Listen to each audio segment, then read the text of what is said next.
Thank you again for being here on what is the fifth Sunday of Lent in our tradition, and a chance to embark upon a wilderness journey, which we've been on together. And over these weeks of wandering, we've explored anxiety, anger, racism, the wild beasts inside ourselves, just light topics, right? And today we explore truth together.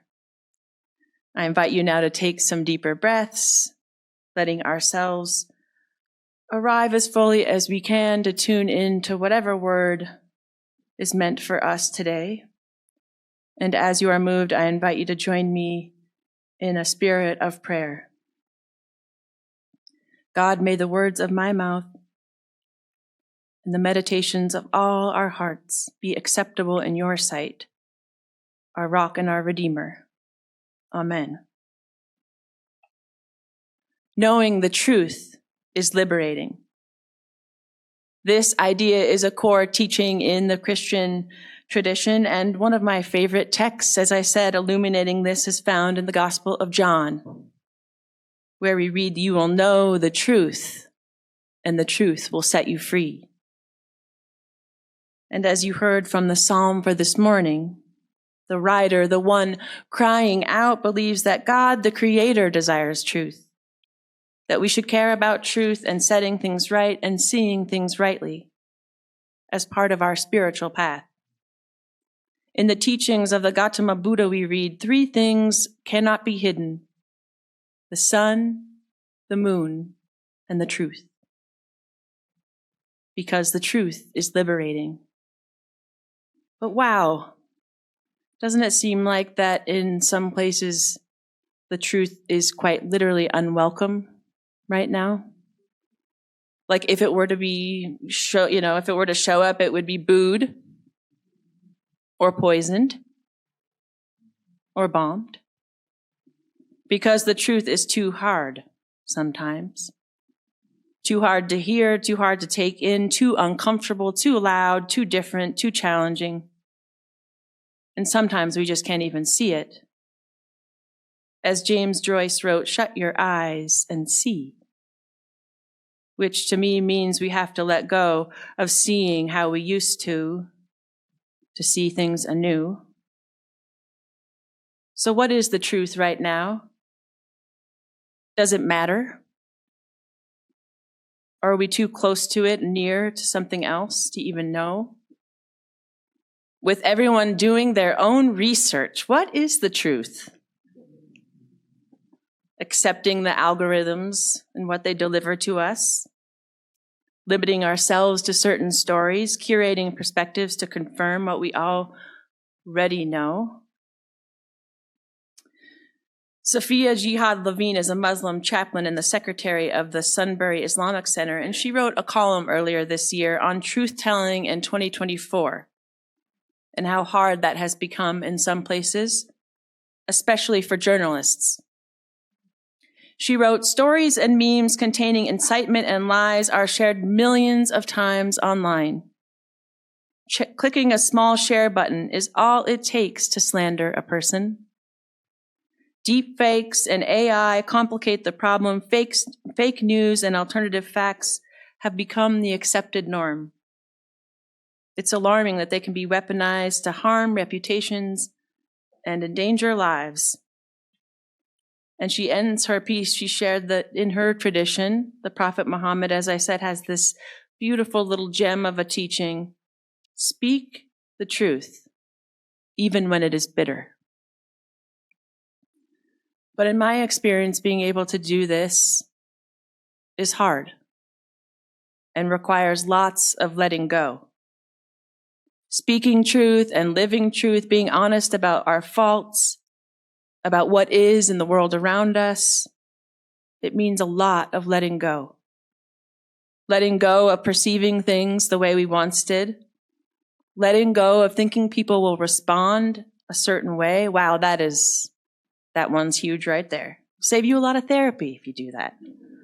Let go of thinking people are going to get on your plan. Let go of thinking people or needing people to respond a certain way. Letting go of outcomes and just doing the truth, saying the truth, living your truth because you know it's right, not because you know where it will end up. Desiring the truth, in my experience, means letting go again and again and again. Maybe even letting go of the need for calm, a false exchange for the truth. Maybe you heard Aldous Huxley say, "You shall know the truth, and the truth shall make you mad." And I think there's a lot of truth to that. There are lots of sides to things, but not all of them are true, because the truth liberates.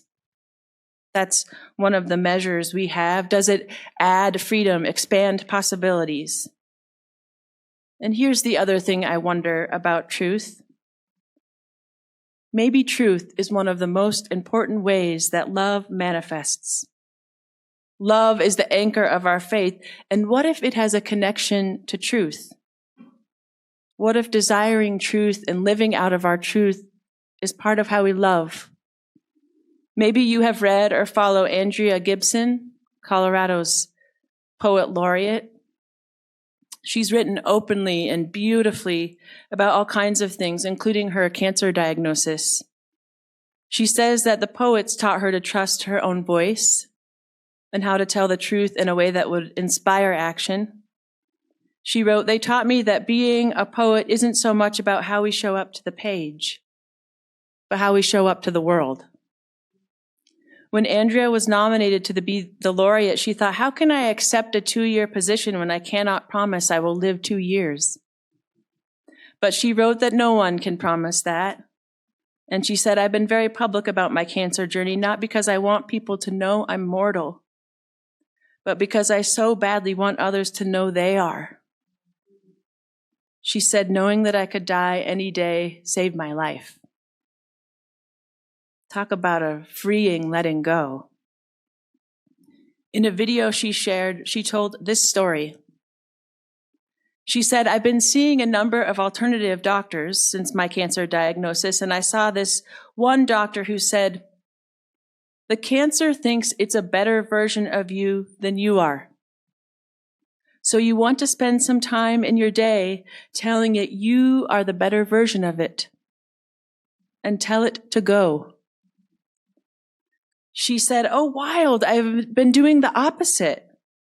And the doctor said, oh, really? What have you been doing? She said, I've been trying to send the cancer love. Well, the doctor said, what a better way to love a thing than to tell it the truth. And she goes on to say, I think culturally we tend to think of love as this mushy, passive thing.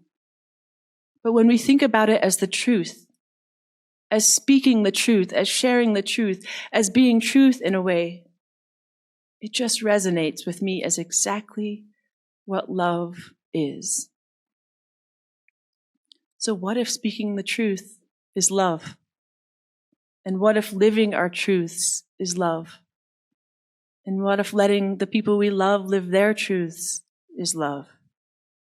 And letting go of everything else, being honest about who we are and aren't, is love.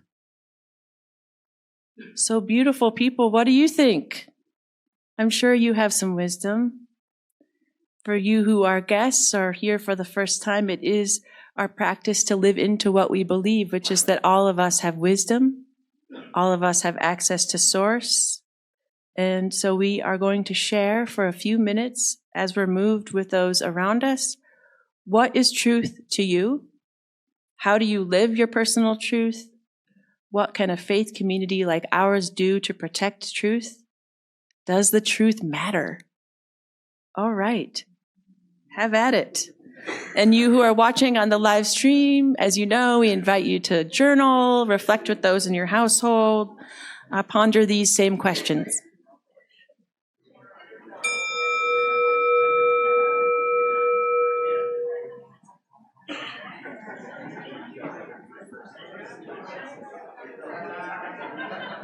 All right, you're stirred up. I love it.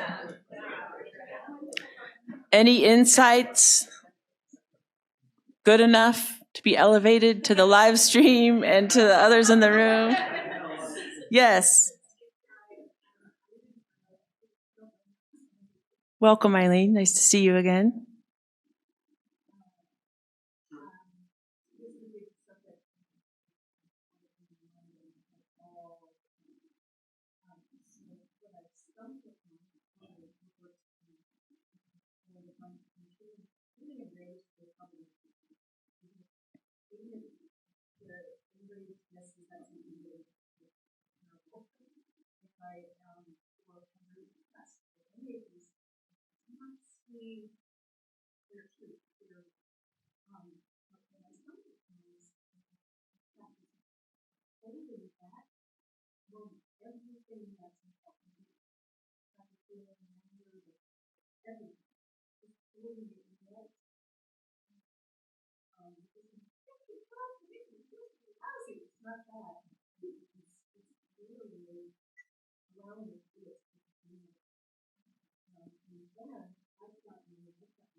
Beautifully said.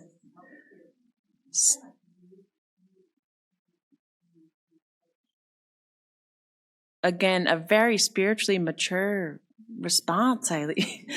Inviting us to hold what's real, right? And not push it away, compartmentalize, but to make space for all of it and to be operating from an integrated place rather than from rage or a secondary emotion. So thank you for what a wonderful practice. And Erin, so people, speaking of truth, people tell me all the time they're going to come check us out. And an old friend from college, I haven't seen you in 1,000 years, said, I'm going to come check you out when we're visiting CU. And here you are. So welcome. Wonderful to have you and your whole family. Actually said it and did it. Anything else, any other wisdom to be elevated? Yes, Lisa.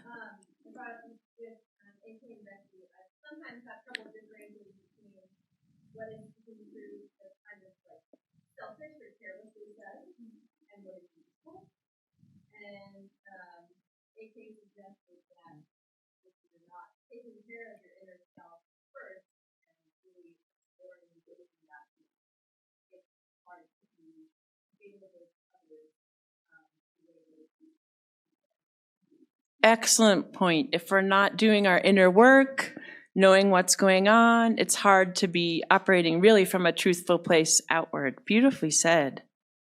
Yes, Lars. Like what you said about truth independent of the outcome, as a principle practice that's greater than itself, not just using words which you click for the own of another guy, a commitment to the whole. I find that help has been a total mantra for me because I tend to be very much, well, I need to create the thing I want, right? But we don't always know, and it's not just up to us. So I found that freeing to do the right thing or whatever that might be, regardless of knowing where it will end up. So, and it's wonderful to see you. We've been praying for you. So welcome to the circle. All right. Well, beloved of God, what if this ancient teaching is true? That desiring truth, that seeking it will free us and will help us to let go. There is no better way to love than to tell the truth. May it be so. Amen. Greetings to you wherever you are watching this. For those of you whom I have yet to meet in person, I'm Reverend Nicola Marsh, pastor here at Community UCC. And we see that people like you are watching our live stream each week. And because of this, we are excited to be embarking upon an experiment. And we need you. If you are engaging with us regularly, finding meaning in what we are about, we would like to extend a special invitation for you to be among the first CUCC digital disciples. For signing up for just $10 a month, you will receive a t-shirt with the new CUCC logo. And we are also exploring the idea of offering other content to those of you who are part of this new and growing area of digital ministry. Sign up to support us in this new way at cuccboulder.org/support by clicking on the yellow donate tab and noting you are a digital disciple in the instructions. Or as always, we welcome an old-fashioned check mailed to us at CUCC, P.O. Box 3646, Boulder, Colorado 80307.